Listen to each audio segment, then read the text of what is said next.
Arratsaldeon guztioi, hemen gaituzue beste behin ere zuekin arratsalde atsegin bat pasatzeko asmotan. Gaur Euskal Cityn Nafarroako herri ezberdinetako bi lagun izango ditugu eta euskararekin izan dituzten esperientzia gurekin elkarbanatzeaz gain, eskuartean dituzten bi proiektu interesgarritaz hitz egingo digute. Honezkero zain egonen dira, beraz, goazen gure gaurko gonbidatuak ezagutzera.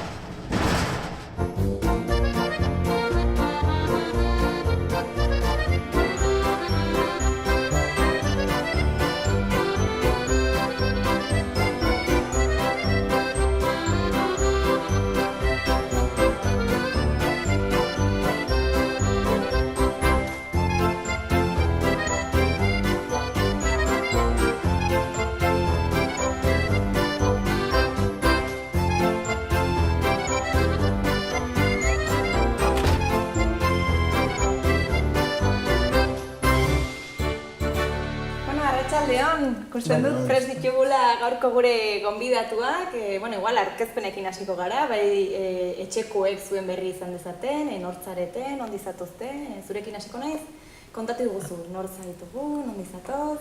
Bale, anikarri naiz, Arbizuarra, baina geltoki proiektutik nator, geltokiko koordinatzaile eta programatzailea naiz. Kontatu diguzu pixka bat hola laburpentxo bat, Zer den geltoki proiektuaren inguruan, bai.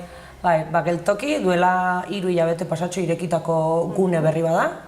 Iruñako geltoki zaharrean kokatzen da, lehiatiak zeuden gunean.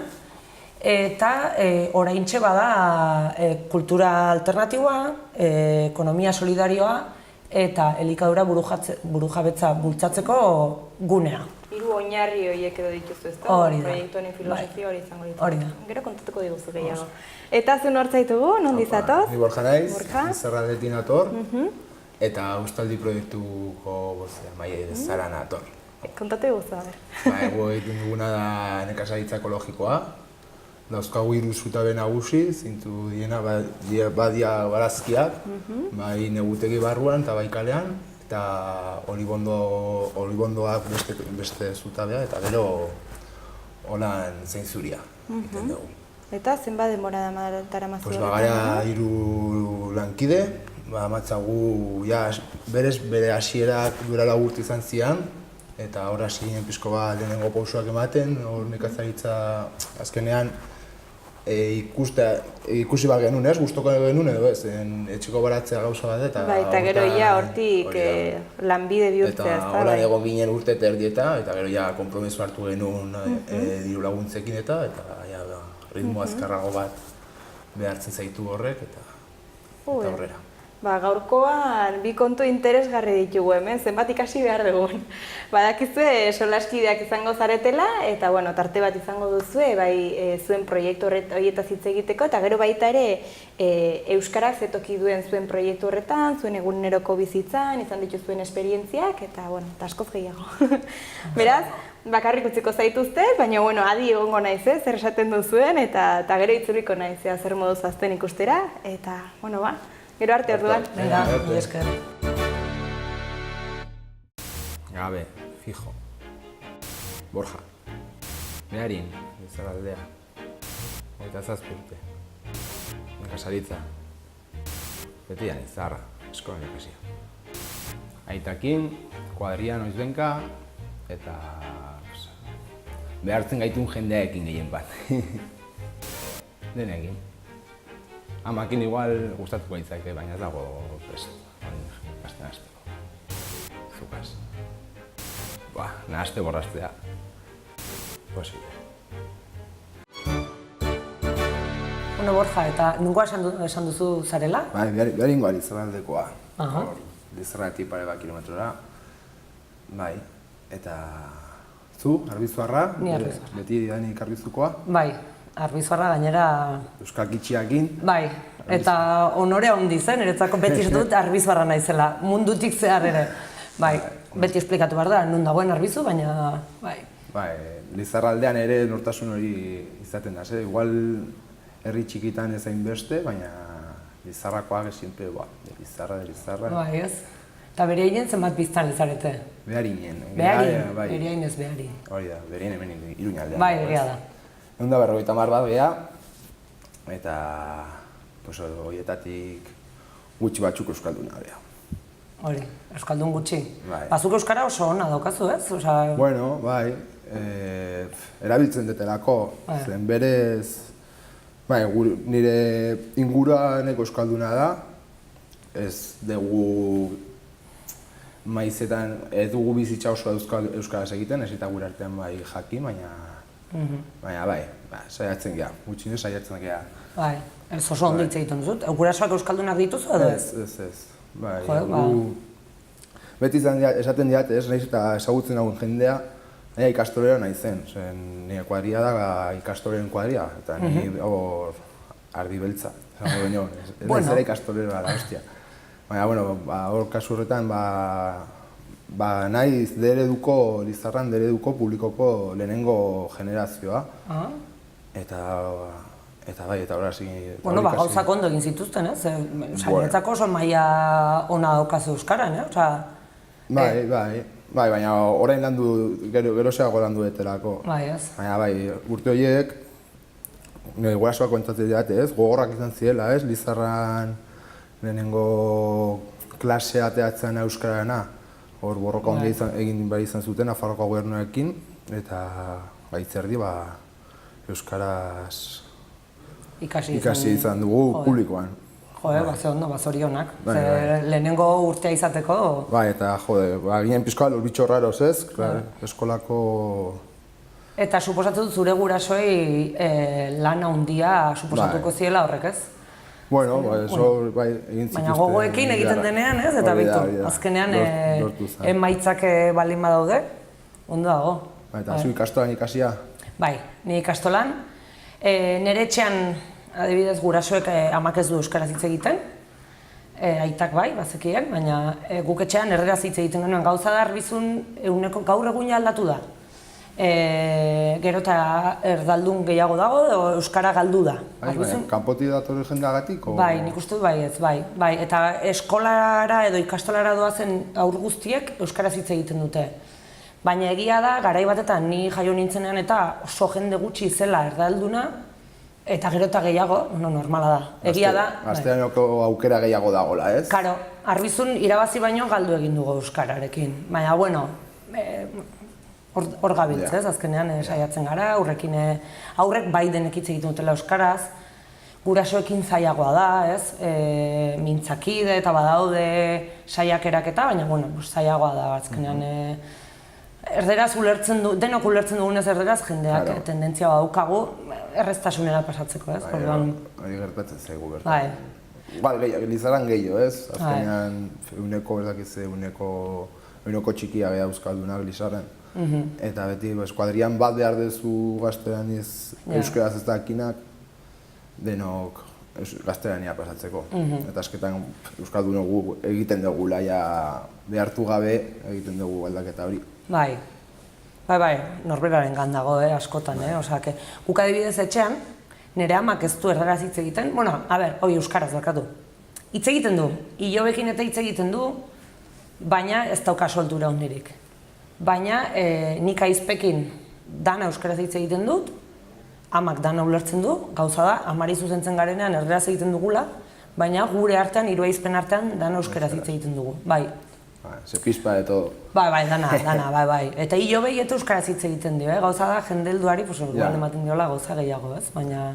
Betu, nire etxea beti izan da gaztelerazko eremu bat, eta orain dela 5-6 urte gutxo hortik biriko zen. Aita zizain euskaltegian, eta kriston gogoekin, eta lortu du euskaraz, bai ulertu eta bai hitz egin, euskaldunagoa da nire etxea, nire amare nire guasun nire etxea. Pinari gabe. Katrin. Arbizu. 38. Koordinatzailea. Zaharra. Jente gehienarekin. Bertako edonorekin, edo guztiekin. Zukaz. Ez. Herrikoa eta batuera ezakite euskalkia herrikoa. Bai. Ze ondo. Eta ama ez da animatzen? Pereza ematen dio, kriston pereza ematen dio. Eske, hizkuntzena niri iruditzen zait, niretzat ama hizkuntza delako, Baina, bestela adibidez, ni inglesarekin ere bizi guztian defendatu naiteke, baina peleian. Eta azkenean batzuk badituzte habilidade batzuk, edo baditugu, eta euskararena nik adibidez etxean ikusten dut, kostatu, ama hizkuntza ez denean batzuik kostatu egiten zaiela, ez? Bai. Nik ikusten dut kriston esfortzu egin behar izan dula aitak eta jarraitzen du, eta askotan guri kosta egiten zaigu txipaldatzea, aitarekin euskaraz egin dezakegu. Orain arte ezin izan dugu, eta berak eskatzen digu gainera, eta kriston esfortzu hori, gu askotan egiten ez duguna, bai nire nahi eta biok, aita egiten ari da, eta aita izan da etxe euskaldun duduna. Bituz de polita. Bai. Bueno, zorionak horre ere. Bai. Ai, jazakit zer gehiago. Ja. Euskararen inguruan, eskezakit.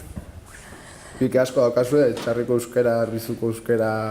Ez, euskalkien artean? Ez. Pikea etxarri eta arbizuarrak beti izan dugu pike orokorra. Ez euskarangatik. Bai egia da, igual ikusten dute pikatuko dira nerekin, baina nire generazioan eta adin urte batzuetan denek dakitela euskaraz etxarrin, tetzutela inbeste hitz egiten. Eta erdararako joera dutela edo zutela bai. Baina nire generazioetatik aparte, zure generazioetatik bera eta hor, euskaraz gehiago hitz egiten dute etxarrin bai. Bai. Nire txarrira jun eta badakizu euskaraz bizi zaitezkela egunean. Bai, denek dakite egia da, gero igual egon erokotasuna, hitz egiten dute, hitz egiten dute denek euskaraz, baina egia da batzuk joera dutela batzutan errara pasatzeko. Eta geltoki? Euskalduna da geltoki? Geltoki euskalduna, bai, eta nik somatu dut, edo taldeak somatu dugu, jende euskaldun asko datorrela eta beraien lehenengo hitza euskaraz dela. Eta nik hori eskertzen dut, azkenean, bai, lantalde osoan ez gara danak euskaldunak, baina bai eskatzen genuela turno bakoitzean, gutxienez, bai tabernan edo egotea hori da. Euskara zerbitzua ematea, bai. Hori da.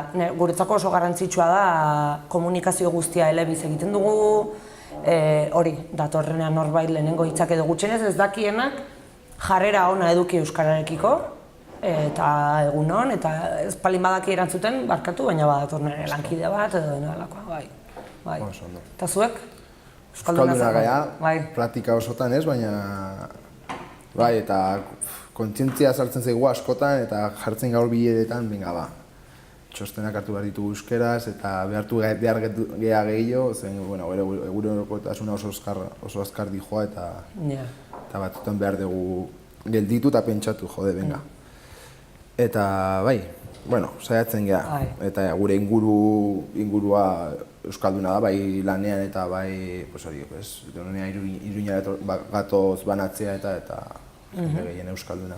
Eta kontatu pixka bat, zertan datza zuen proiektuak? Bai, Uztaldi gehiago, mikrokooperatiba bat gara, 3 bazkide, kooperatiba bat, orain ja. Pasatu zarete kooperatibara ja? Bai, gauduke gugea kooperatiba bat, 3. Eta egiten dugu nekazaritza ekologikoa. Eta hor, barazkiak negutegitan, kalean, olibondoak eta zeinzuria lantzen ditugu. Eta hortan pixko bat, hori, 4 urte amatzagu, 2 urte hor serioki, konpromesu bat hartu genuen Nafarroako gobernuarekin, direla laguntzekin eta kriston indarre eman diguna, eta horrekin aurrera, eta, ezin atzera bota. Eta nun banatzen dituzu zuen produktuak? Bai, banaketa dazkagu 3 arlo banatzeko. Egiten ditugu saski pertsonalak, neguan zehar, norbanakoari barazki sorta. Bai. Bakarrik gabonetan? Ez, neguan. Aurten zen, neguan. Azkenean udako hilabete horiek oso arraro bat dira, jendea ez dago, ez duzu kaldatu nahi, eta pertsonek eskatzen dute ez dutela behar. Mendia. hondartza tarteka, ez dago gaizki. Denetarik. Irratia entzuten den gehiena, pues, hor entzuten den arro estilo guztia. Ez. Bai, normalean liburu teknikoak gustuko ditut, historiak irakurri baino. Plantas que curan plantas. Origen. Bai, frontoiezko kilo gehienak eta orain gaztetxeeko talde, futbito taldea. Bueno, baina egun gutxiako. Ibiza.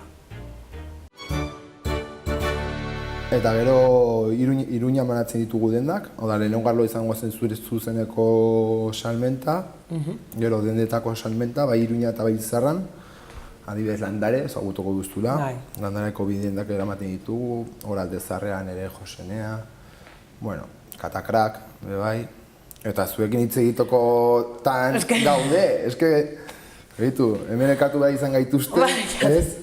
Bai. Ez dakit momentua den hitz egiteko negoziotaz, baina pasatu geltokitik edo gero jarra. Banekan burua gainera pasatzeko zen azkena, bueno, amankomunaren jendea daukagu eta iristen zaigu informazio gutxi edo, baina, bueno, badakizu nekazaritzan oraingo hilabetea gogorra direla, udako hilabeteak eta ez dako gura denbora askorik, baina, bai. Bai, azkenean geltoki sortzen da, erdibide, intermediario horiek kendu ahal izateko eta zuzenean zuekin hitz egiteko, orduan, eske, gauza dago behar duguna deitu diogu batzui, ez? Baina ekoizleei guri gustatuko litzaiguke ekoizleak etortzea eta izue kontatu gurekin eta elkartzea eta... Jatetxea bakazue gainera eta denda. Bai, jatetxea eta denda, hori da. Azkenean geltokik hiru gune ditu. Bat da hori taberna, ez da denda, eta gero kultur jarduerak edo egiten ditugu gune zentralean. Orduan, bai tabernan, bai dendan, erabiltzen ditugun produktuak dira bertakoak, ekologikoak, bidezko merkataritzakoak ere, eta gero artisauak. Ekologikoa baldintza bat da, geltokin? Ez dira produktu hori da, ez da produktu guztiak ekologikoak, baizik eta bertakoak lehenengo, eta ekologikoak albadin badira, hori da, bai. Ez baldintza prioritatea bai, ez? Hori da, bai, ze askotan ekologikoak eta produktu hori espalin badago Nafarroan, ekologikoa baldin bada ez dakit nungoa, azkenean hegazkin edo etorri behar baldin bada, azkenean gehiago kutsatzen ari da. Orduan, hori, lokala, ekologikoa, bai. Orduan, bai, hori da gure filosofia edo oso primazkoa, bai. Eta gero, beste ardatza ere, kultur jarduerena, hor ere egiten dituguna da, aurreko astean eduki genuen adibidez, irati ekoizpenak, direla Aezkoa Baiarako kooperatiba bat ere, eta catering bat sortu zuten, filosofia berdinarekin, bertako produktuekin egite dituzte catering guztiak, ekologikoekin, albada ere, ez doaz fritoak edo gauza tipikoak egitera, baizik eta balore eman bertakoari eta bertako izena bizena jartzea, ez? Eta beraiek ere. Dirulari azkenean aurpegia jartzena... Hori da, bai. Eta beraiek etorri ziren, show cooking bat egitea, eta hori, kultur jarduerak egiten ditugu, ekoizleekin edo hitzaldiak eta ere, azkenean zuei protagonismoa eman, ez? Zuek ere zuen produktua saldu, baina ere bisibilizatu, ez? Nola egiten duzuten edo... Ekoizlea dira beraiek, Beraiek ez dira ekoizleak, beraiek ekoizleei bertako... Hori da, bai. Bai. Tope. Bai. Iruña berpizten, ez? Hori da. Bai, eta oso kontentu gaude, egia esan dendak hasi ginen, elikadura dendak garai bateko lautakilea izan dira, baina ireki genuenean, ireki behartzen, presaka, eta bi takila bakarri zeuden elikaduraz beteak. Eta orain aurreko astean beste biak ireki genituen, granelean eta hasi gara saltzen, eta nabaritu da. Erosketak gero eta handiagoak dira, bai. Karo, eta orain ez, tarte hori jendea behar du ere lekua ezagutzeko. Karo, ere egia da gainera udan ireki genuela, udan ez da zuk esan bezala ez da sasoiriko berena, udan Iruña gelditu egiten da, jendeak kanpoan bazkaltzen dugu, afaltzen dugu, eta ez dugu olako erosketarik egiten. Eta orain ja hasi da nabaritzen, egia esan. Orain mugitzen du dana. Bai. Gu ere orain arte, azkenean ekoizpenak planeatu behar ditugu edo uda aurretik uzta hartzeko edo uda ostean, zen bestela badago merkatua, badaude, badago jendea ez dagoela. Bai, hori da, azkenean kanpoan gaude, bai. Hondartza. Denetarik. Ez. Bai. Irakurtzen ari naizena, Janis Joplin. Oi, ez dut oroitzen. Ez. Bai, oso. Azkena Brusela. Eta gero tabernan ere, jendeak pila bat eskertzen du, pila bat nabaritzen da, produktua kalitatezkoa dela. Azkenean, bai, ez ditugu jartzen plater tipikoak, ez dira makarroi soil batzuk, makarroiak ekologikoak dira, berdurekin, azkenean barazkiekin. Ez dira, orduan, bueno, bai, pasta, baina buelta erdi bat eman da ez. Eta jendeak asko eskertzen du. Oso toki honean gaude, hori ere esan behar da. Erdigunea. Bai. Orduan, horrenikan jendeari falta zaio jakitea hor gaudela ere, normala da, 3 hilabete daramagu. Bueno, hasten gara nabaritzen. Hori, udaletxeakin batera zoazte o nola da? Espazioa udaletxearena da, udaletxeak obra egin zuen, eta atera zuen enkantera edo konkurso publikora, hori da. Eraman zuen Iruña elkarteak, geltoki Iruña elkarteak, barkatu. Elkarte horren barruan, sozio moduan badaude Reas Nafarroa, Traperos de Maús, N sindikatoa, CEPAEN eta Alimentos Artesanos. Horiek dira sozio, gero badaude kolaboratzaile moduan beste elkarte pila, bultzatzen dutenak proiektua. Eta konkursoan bakarrik aurkeztu ginen, orduan elkartekoek eraman zuten, ni egon nintzen ere prozesu horretan, baina eta gu gero ere mikrokooperatiba bat gara. Beraiek jarri ziren harremanetan langileak garenekin, prozesu bat egin genuen, eta gu orain mikro bat gara, baina kooperatibara pasatuko gara, ze orain 10 pertsona gara, baina sozio 3, sartzen duzten jendea doazen bitartean. Helburua jende gehiago integratzen. Hori da, bai. Hori ere, gu helburu bezala bakagu, ez? Igual, orain kontratatzen eta gabiltza, ez? Noiz benga behar ditugu langileak, eskuak, eta kontratazio eguneko kontratazioak eta, azkenean prekaritatea, ez? Eta gure helburua hori, poliki langile horiek formatzea eta... Hori da. Onbidapena egitea dena. Bai, eskazken den. Filosofia bezala, vamos. Onditzen zoazten eran. Onditu nahi badegu, be? Bueno, hori da. Oso gustora gaude orain. Bai, ez, ja eskaskotan, bai. Beste guru bat, oskoa. Ja, hori da, azkenean, igual, erabakitzen baduzu egu 3 kondoa gaude, honekin iristen gara, nahikoa da, ez dakit hori... Ikusiko da, ez dago mugarik, ez dago... Guri gustatuko litzaiguke handitzea. Horrek esango luke gero eta lan gehiago egiten dugula geltokin eta jende gehiago behar dugula. Egia esan gure proiektu ambiziosoa da, lantalde handia gara, 10 gara. Karo, azkenean ditugu bidenda, taberna, kultur jarduera pila. Orduan, sukaldean 3 pertsona ditugu, tabernan 2 behar da. Behar da, bai. Eta ordu pila sartu ditugu orain, egia esan. Behar ditun guztiak, ez da? Hori da. Bai, azkenean ez, nortasun hori daukanean egiten duzu zer estudia sentitzen duzunean. Bai.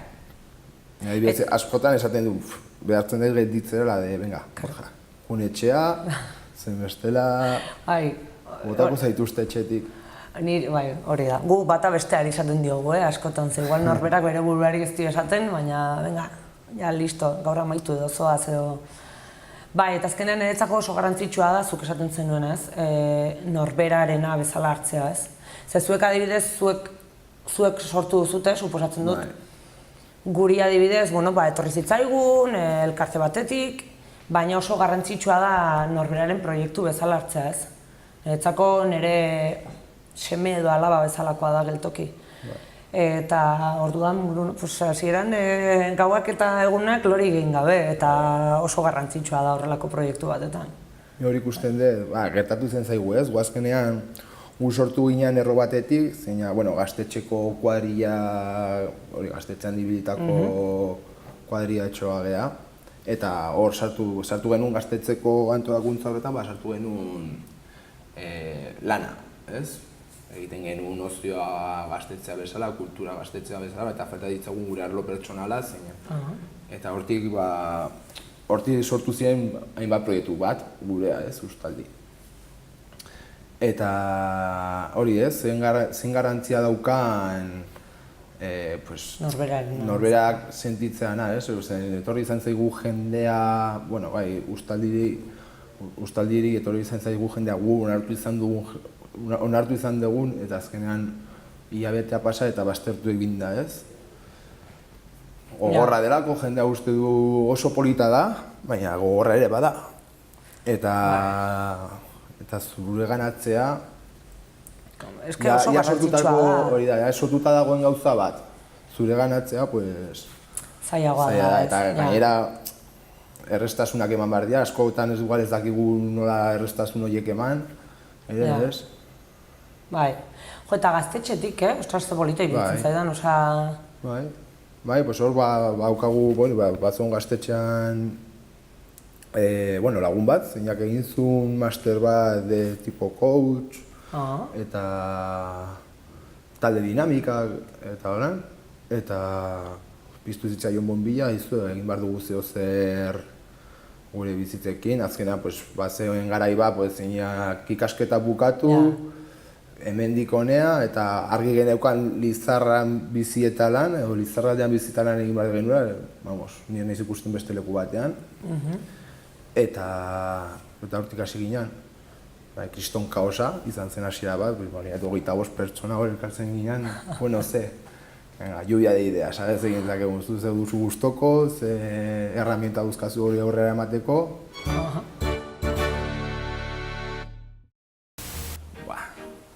Kontatu ez dut kontatu behar, Ez dugu gatzen. Askotan. Adibidez, azten zen, konprometitu izan garenean kliente batekin generoa eramatea eta justo beste bat izaldu egin dugu dana. Eta zer gabe, geri zela, aurpegia ematea kostatzen. Jende jatorra.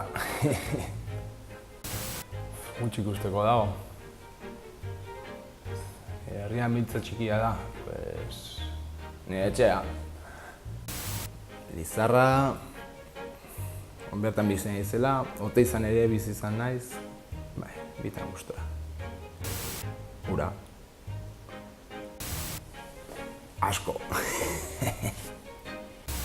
Ni aita. Euskaldun berria egin dela bere urte batzu. Atera da beste proiekturen bat edo zuena bakarrik? Bai, atera da Uztaldi, hasi ginen 4, orain gara 3, banatu egin ginen 2 proiektutan. Hasi ginen bakarri baratzakin, denda bat hartu genuen, Lizarran, eta dendaria banandu egin ginen, eta denda jarraitzen du, eta Uztaldi jarraitzen du.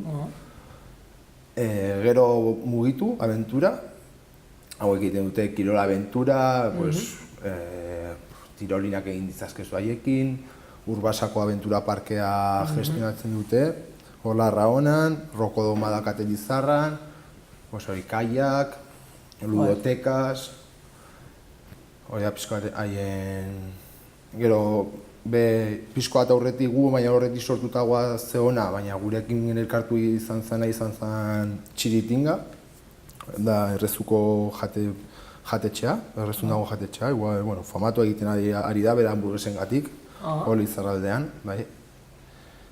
Gero dago leheno hitz egin duten Beñat, izan zera pizkoa bonbila hori piztu zitzaiona, eta egiten du coach taldeen arteko dinamikaz, adibidez hori ez, pertsona bat azkenean proiektu hauetan hain gurea dira zen izaten ditugu arazoa jendea onartzeko diot orain ninoa geltokira eta zakit izango nuken arazoa, baina gero egunerokotasunean pues, ikusten dira matizes, no? Ni egiten dut gauza nire moduan eta orain izan behar du, eta asko sentitzen dut, asko zure sentimendu oso ondia da bestea baino, eta askotan daukagun, te los comes, ez?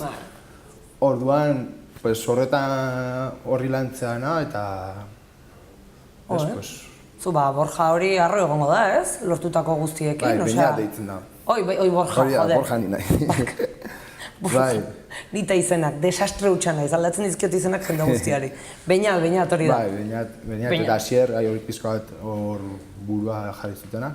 Gero badago beste proiektu bat, eta hor proiektu guztia markatu genuen aldatza bezala, bazela hezkuntza, eta sortu zen Eureka, dela akademia bat, ikasketa guztiak ikasi ditzazkezu, apoio gisa, extraeskolares, ludoteka egiten dute udan, zientziazko ludoteka, biologiazko ludoteka. Eta hori da pizkoa. Eta dana, jende gaztea, noski? Guztira, adintartea, ni 27, Mikel da gaztena, mugituko Mikel, 23 urtekin, 23 urtetik, 31 urtera. Adientat horretan, eta azkenean, Lizarako 20 gazte, Lizaran lan eta bizi. Ostras, noske... Bai, oso ondo, eta aurrera, eta gehiago izan behar geha. Bai ez, hombre. Gehiago izan behar geha, eta hortan Beñat ere laguntza horrek ematen apoio hori ere eskaintzen du, ez? Norbaitek hasi nahi badu eta ez dakin nondik hasi, torri hona eta hitz egingo dugu. Jo, eze hona, ostras, hori beste herrialde batzuetan kopiatu beharko lukete, zuen, edo, eta gizakanan adibidez, edo... Bueno, hori, behar duenak, vamos. Bai. Deitu gaitzala, edo zein proiektu hori deitu gaituzte, eta... Geltokirako hitz egingo du. Txarla bat emateko zuen esperientzien inguruan eta, ostras, oso... Bilbora juta tokatu zitzaigun, bai ez? Deitu ziguten hor unibertsitatetik, no me acuerdo cómo se llama facultad. Bueno, hor Bilbora digunean dagoena. Deustuko. Eta hori, buena leche, que vamos a contar. Gure esperientzia, zuen esperientzia gazkenean. Eta hori da ikasten duten... Hola ikasten dugu gehiena, teoria asko azkenean errealitatea, osea...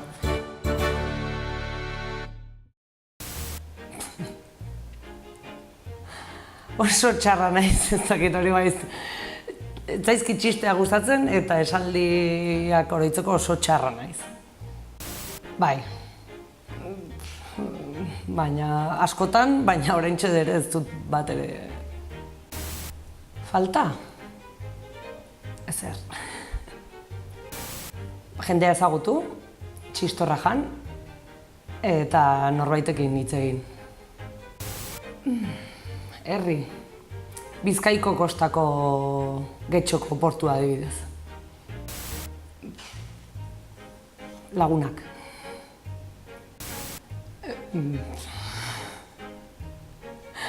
Ziur bai ez, baina desastroa naiz gauza bietarako.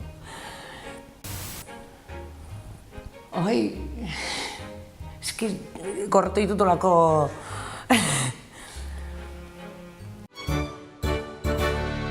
Ni adibidez lehen hori, askotan 3 hilabete bakarri daramagu, eta askotan iruditzen zaigu gauza pila dagoela egiteko, eta noski gauza pila dagoela egiteko. Baina eske, lasai, 3 hilabete daramagu. Orduan, elkartzen garenan zuek bezalako esperientziekin, edo aurrekoan adibidez egon ginen Basaburuan, kooperatiba, emakume kooperatiba bada, bertako taberna eta denda bat kudeatzen dute, ez da izer, taberdin eta 7 urte daramate eta elkartu ginen beraiekin, aurreko igandean, eta entzuten dituzunean beste batzuen esperientziak esaten duzu. Ez naiz ni bakarrik. Ikusten duzu beste batzuk ere, hori, 5 urte behar izan dituztela ez dakit zertarako edo esaten duzu, eske, lasaitu. Lasaitu behar gara, eta dana ikaskuntza da, eta ensaio error, eta niretzako, edozein ikasketa baino hobeto, askotan, unibertsitatera ere esperientziak. Bai, eta Ustez, askotan falta izan zaigu, ez? Eginda ikusi behar dezu, ez? Ulertzeko eta, egiten jartzea dira. Hori da, eta hanka sartzen baduzu, beitu, el que no arriesga no gana, ez, eraten den bezala. Eta gero, baldin badago norbait, interesatua zuen proiektua bezalako batetan, etorri gurekin eta egon gurekin lanean, eta ikusiko duzu gustatzen zaizun, ala ez, edo, geltokia adibidez ere horretarako jaiotzen da ere, ez? Gure asmoa bada, hori da. Norbait badauka bere ideia edo sustatu nahi duena, ongi etorri, ez? Bai. Horren arloan, hor dakagu denendako proiektua, dara pixko bat, hasiera hori, zentro hori, bere garaian zentro hori izan zana eta hortik proiektuak atea ginena, jarri genion izena denendako. Eta bere garaian ikusi genuen, haman komunean egiten genituen gauza gehiegi. Eta ebaki genuen proiektuka eta tope, eta pixko bat baztertu izan dugu denendako. Eta denendako pixko bat egitera datorna, bere helburua zana eta izango dana, denboratzen dugunean eta lasaiago finkatuagoa gaudenean. Izango da hori, hau jendea jakin behar du, formazioa behar duen jendeak izango du, eta bai. Hain gazte eta hainbeste proiektu martxan jartzea, oso harro egoteko moduko da, oso guztua eta oso polita da, oso polita da zen azkenean basoa eskuadriara eta bai. Eta azkenean igual monotema, igual kanpoti datorren bati, esto es que canso, estoy puto día con la... Es que gure bizitza da, eta bere alde gogorrak izango dituz, azkenean ez dituzu 8 ordu sartzen, suposatzen dut, sartuko dituzu pila bat, guk bezala ez tegiz eta alde onak eta txarrak ditu gauza guztiek bezala. Baina azkenean zerbait sortzea eta bihotzetik eta gainera hori, zure herrian egin alizatea, zurentzat, sabes? Ni adibidez oso joan de etorrikoa izan naiz, ez? Nik maite ditut ikuskizunak ikustea, eta azkenean arbizuna adibidez mugaturik nengoen, ez, gauzaietarako. Beti kotxea hartu behartzen nuen Iruñera edo... Eta beti esan gut oso arbizuarra naizela, eta maitu nire herria, eta ez nuke aldatuko, baina egia da izan dituala denboraldiak, adibidez hemen hasi baino lehen Bilbon bizitzen nengoen. Eta Bilbora joan nintzen, hiria behar nuelako, ez da izer, eta ni Bilbon sentitu naiz herrian baino askoz bakarriago. Oso bakarrik sentitu naiz. Ni herrian ateratzen naiz, eta edozeinekin hitz egiten dut, kuarriako norbait ezpalen badago beti haukazu ezagunen bat, eta hirian, tabernara jaitsi eta oso zaila egiten zitzaidan jendearekin hitz egiten hastea. Zaila da, ez? Ni adibidez taberna batean juten ez horrein kafe bat hartzea eta hemen honen zuekin nago eta lan izan da pixko bat, ez? Baina... Kostatzen da. Hori da. Kostatzen da, bai. Nik bidaiatzen duanean, adibidez asko bidaiatu dut bakarrik ere, eta bidaiatzen duanean beste txip batekin noa, ez? Claro. Bidaiatzen nago. Eta kaixo, turista naiz eta esplikatu zer egiten duzun, da gustatzen zaite bertakoekin bazkaltzea edo, baina ezberdina da. Hemen ja Bilbora lanera joan nintzen eta ondokarekin hitz egiten hastea kostatzen zitzaidan. Eta hori adibidez, ekarri dut bueltan, nik herrian bizi nahi dut, nire herrian bizi nahi dut, eta ez dakit igual biharko egunean Iruñan amaituko dut bizitzen, ez dakit, ez dut esango... Baina herria galdu gabe, ez? Hori da. Nire adibidez, nire berezko herrian edo bizi orain, Lizarran bizi naiz. Baina, Alpulo... Bai. Asteburu noa, bertan ere zelaien badaukagu, eta amari bisitak egin bat zaio, eta itari... Noske baiet. Hori ez da utzi behar inoiz egiten. Azkenean betiko ez dakit, ez? Kosta egiten da inguru bat egitea, pertsona inguru bat egitea, eta gustua zaudenean aurrera. Bai. Eta gauza hauek onerako eta txarreako, dena ez da polita, adibidez gure kasuan, ez? Gu banandu izan ginen, eta gauza horiek gertatzen diala, eta erlazioak hartu, erlazioak utzi. Baina, bueno, hori da. Bai, eta Azkenean- badaude momentuak bizitzan hori da. gauza batzuk egiteko da beste batzuk, eta bai, eta ez dut esaten hori, hiri batetan ez dudanik amaituko bizitzen edo, baina egia esan itzuli nintzen oso gustora herrira, Osea, eta jende guztiak beti, zu arbizu txiki gelitzen zaizu, ez da izar, pues oraintxe, osea, herrira eta bai. Osea, hartuko dut kotxea zer gauza hirira etortzeko. Egia esan, karo, oraintxe adibidez oso postura komodoan edo nago, ze herrian bizi naiz, baina hirian, bueno, Iruña hiri txikia da, baina hemen egiten dut lan, orduan kultur jarduerak antolatzen ditut gainera, badaukat, osea, danak ditut, eskura esan nahi dut. Bueno, bikote, ze ondo moldatu zareten, hitz jarioa eta zenba kontu interesgarri. Bueno, lehenik eta behin zorionak eman behar dizkizue, zuen proiektuengatik. Eredugarri zarete, dudarik gabe, eta ze ausardia baita ere, zorionak. Zuek nola ikusi duzu ze burua, gustatu zaizu esperientzia, hemen solasaldi hau partekatzea? Niri bai. Bai. Gu txinez, orain edo lehen berakin hitz egin behar genuen. Hori da. Geltokiekin hitz behar genuen, eta... Eta hemen Euskal Zitin izan da momentua. Eskerrak eman marko dizkizuegu. Hola, galdetzearren ze izan da deigarrien egin zaizuena besteak esan duenetik, edo buruan geratu zaizuena batez ere? Neri adibidez, gustatu zait, hain gazte izan da, izan duten indarra eta iniziatiba eta martxan jartzeko hainbeste proiektu lizarra, osea... Gainera asko dira hori da, osea, gazte talde batetik proiektu asko sortu ziren, jarraitzen dute, bai. Bai, eta hori, eta ez dela proiektu bakarra, izan dira proiektua baino gehiago, eta danak martxan jarraitzen dute, osea, ez da... Zezemak proiektu martxan hasten dira eta bidean gelditzen dira, eta eredugarri erabat, eta gaina lizarraldean gelditzearen apostua, osea... Bai. Egia da. Bai. Eta zuk aipatzekotan, Katrinen inguruan? Pues, hori ez, indar asko behar da, nire ustez koordinazio lanak egiteko, 10 pertsona artean, proiektu batean arlo ezberdinak eta holako pertsona asko behar ditugu Euskal Herrian. Hori da. Horlakoak eta horlakoak ere bai, biontza dudari gabe. Mi esker, hemen izateagatik, plazer bat izan da, zuei entzutea. Eta, bueno, animo, biok ere, eta beste bat arte. Ikusleok iritsi da agur esateko ordua. Gaurko saioan ere izugarri ikasi dugu, izan ere Borja eta Katrinek kontu berri eta interesgarri pila ekarri dizkigute. Hurrengo saioan beste 2 lagun izango ditugu hemen Euskal Zitin, beraz ez ezazue galdu. Bitartean, ongi izan!